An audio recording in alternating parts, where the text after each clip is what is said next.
see through walls, he can jump over planes, he can fly. I mean, what's the channel? Well, what's the challenge for him, you know? Tim and I love Tim. We work well together. We kid each other a lot about this. He's always like, yeah, but Batman is so screwed up. I say, yeah, but Superman is so boring.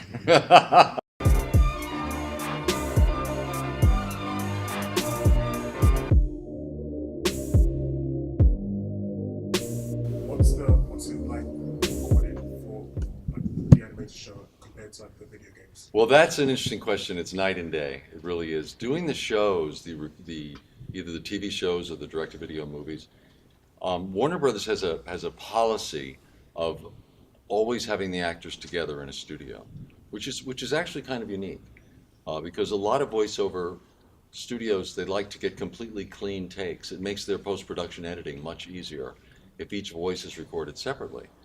But you don't get the same kind of performances you would get if you have all the actors together, because actors feed each other, and it affects your performance. It affects the way you're going to relate to the other characters.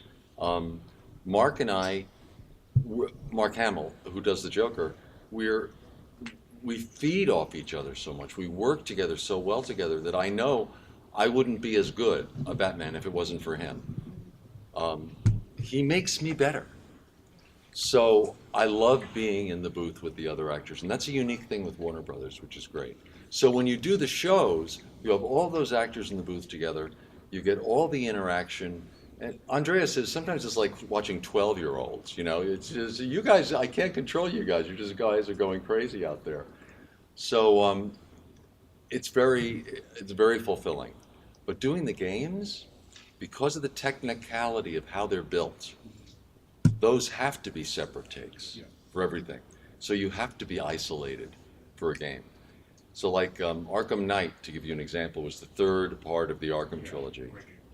There are 157,000 lines of dialogue in Arkham Knight. Because depending on how the game is played, all of those different variations have to be played.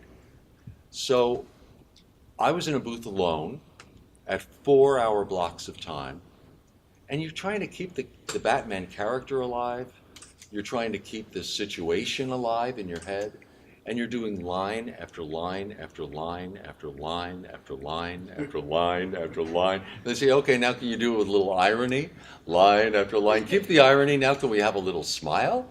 You know, I mean, by the end of the day, you forget how to speak English. You know, it's your mouth is just not forming words anymore. And you're still trying to keep the Batman character alive, you know what I mean? To keep it, you know, stay in that voice and stay in his world. Alone in the vacuum. So it's very hard. And it's 4-hour blocks, you get an hour for lunch, and then it's another 4 hours. And you do that for a week.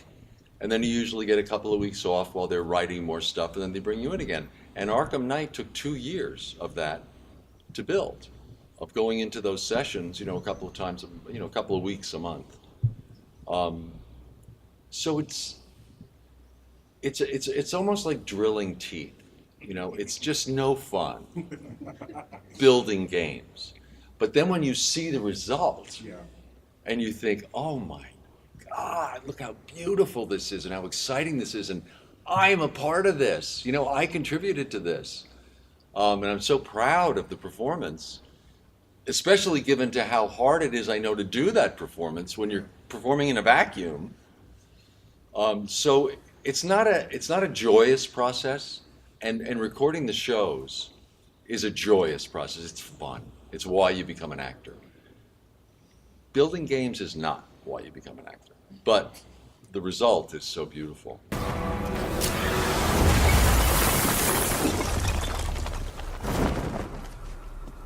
The city's overrun.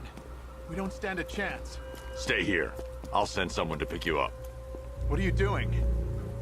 Evening the odds.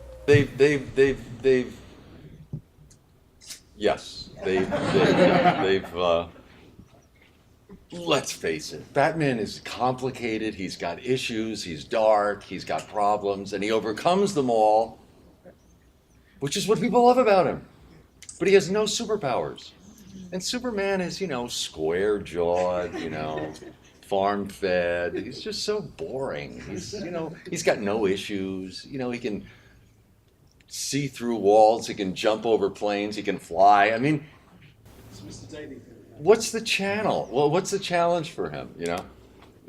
Tim and I love Tim. We work well together. We kid each other a lot about this. He's always like, yeah, but Batman is so screwed up. I say, yeah, but Superman is so boring. A man won't quit as long as he can still draw a breath. None of my teammates will. Me, I've got a different problem.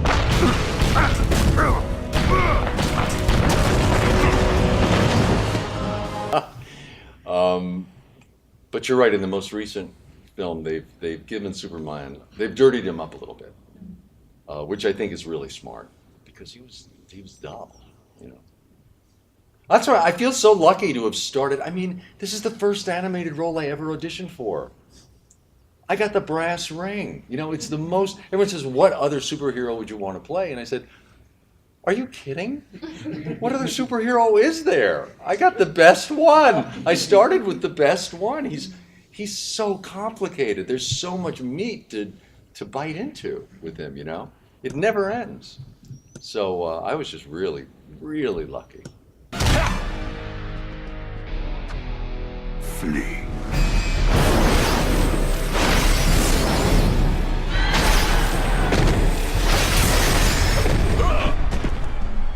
Impressive. No one has ever avoided my Omega Beam. I wonder if the other one is as agile.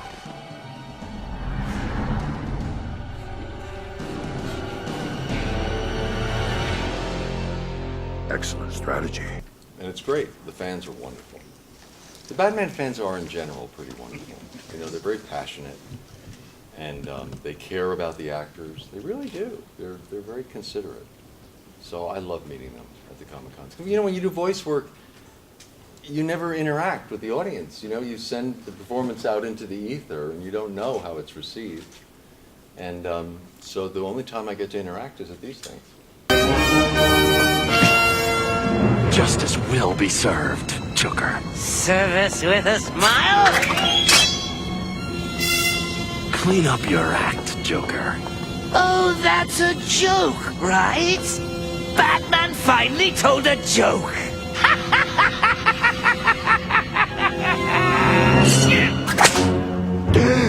Did Killing Joke, and I spoke to you about that in San Diego.